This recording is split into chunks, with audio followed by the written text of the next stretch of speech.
dadku xisbiyay kala raacana u codeeyeen noomaydaan codayn oo nuguyan taageeran islaaya oo fidman u horseeda waxaa nagu kala dooranaysaa sidaa qabo wartalowkee waxaa wanaagsanaya akhriyaan ilaan wixii aad ugeedin baan shubaynay waxaasaa wanaagsan mid wala kaa soomaali waa ka midinaya waxaa nagu kala dooratay keebaa talow wax furin kara dee dadku waa isqabtay war kanaa roon iyo kanaa roon baa lagu kala codeeyey mid buu codka u batay waa aniga dhammaantiin waxaan idinka jawaabaya xisbi kasta ah oo wixii aad doonayseen aynbaa waddadeeda qabanaya ee horumarka ahaa haddaan ka leexdo kii kulmiye ahaa iyo kii wadani ahaa iyo kii kalarkaysoo qaba war sidaad leedahayna dee waa kugu qabsoomaya markiina guddoomiyaha cabdiraxmaan ee wadani laba goor u hadlay maalintii uu dhiibaya baa ahayday uu yidhi waan ogolahay natiijadii wuxuu yidhi oo midiyahu ka yidhi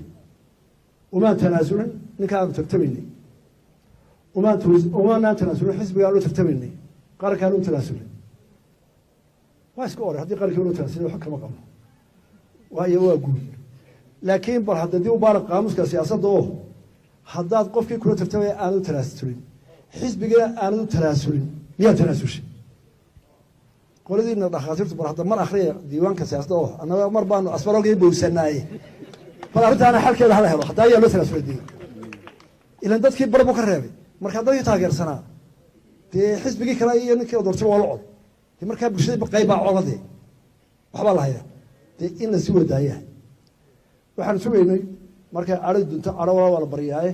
ay ka soo wareegto in xisbiga wadani iyo guddoomiyuhu luqataa ka qabow dee yidhaahdaan ummadda u diraa daraad markii wax dhaceen anoo idinkeed ka baqaaya oo dadkii codeeye ixtiraamaya oo kuwaanay codeyn ee aan maanta madaxooda ixtiraamaya anoo xaaladeenna guud oegaya ninkii ugu horreeye telefoon diray markii dagaalkaasi dhacee uu soo gaaray cabdiraxmaan buu ahaa guddoomiyaha xisbiga wadani waxaan u codeynaya xisbiyada dadku ayaa dee hogaaminaya qabeeladana ka baxnaan leh mashaakilka waan anagu xalila dadku dee anagana dhegeysta noo codeeyey rajee naga furayen idinkama fiicinin laakiin waana karaamayseen markaanu ixtiraamnayda ahayd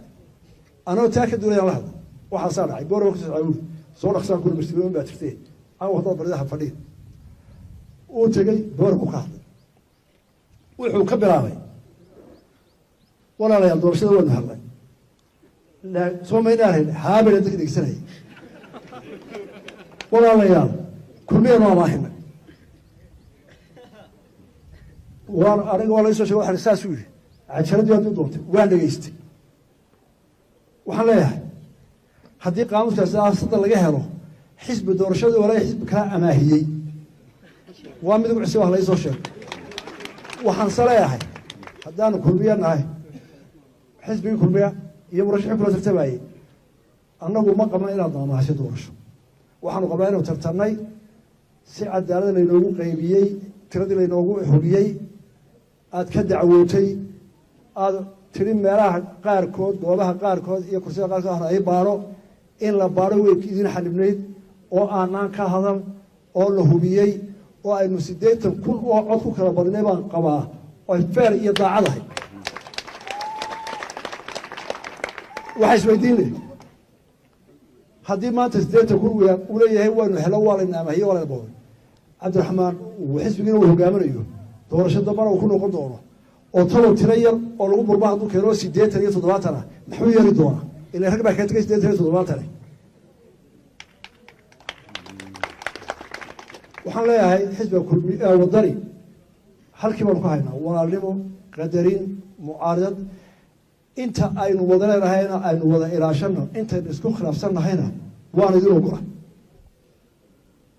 dhaliishaanu ogolahay waxaan ogolahay marka hore nagu soo horeysaan inaanu talada qaranka dhexaysa kala aanu kala tashano haddaad u gala wadaan dadka u sheegtaan haddaad qalad ugu haysaan inaad dadka u sheegtaan inaga waaymaysan binaadamna gaf naga waaymaysan waad in badan baa naga heli doontaa ku filan dowladda baan binaadmi oo qaladka wale mucaaradana waxaan u samaynay inay toosisa ka xilkaaya uma inaan samaysan inaynu dee colaado dadka ku hayno iyo waxbaa maqan iyo afgashaan waxaan hortiina ka caddaynaya oo qarankana u sheegaya waxaan ogolahay ixtiraam waxaan ogolahay watashi waxaan ogolahay qadarin intay xisbi in talada dalka ee guud dhinaciina ka joogtaan inaydaan qaladkeeda noo qarin in ra'yigiina ayna naga fiicantihiin oo naga fiicnaada maamulka aada xisbigiina iyo brograamkiina iyo mikrofoonkiina ka wataan intaba diyaar baan u nahay laakiin dee iyanaan hayn dadkii coladiino kale waa lana dhacay inanka dee codeeyey iyo inanta codaysay ee intaasoo dagaalo martay ee maalin cid u tagnay ee laleeyahy waa lagu dhacay maalinba waa lagu dhacay dee colaad ka bixi mayso marka waxaan leenahay taana aynu nabadda kusoo celino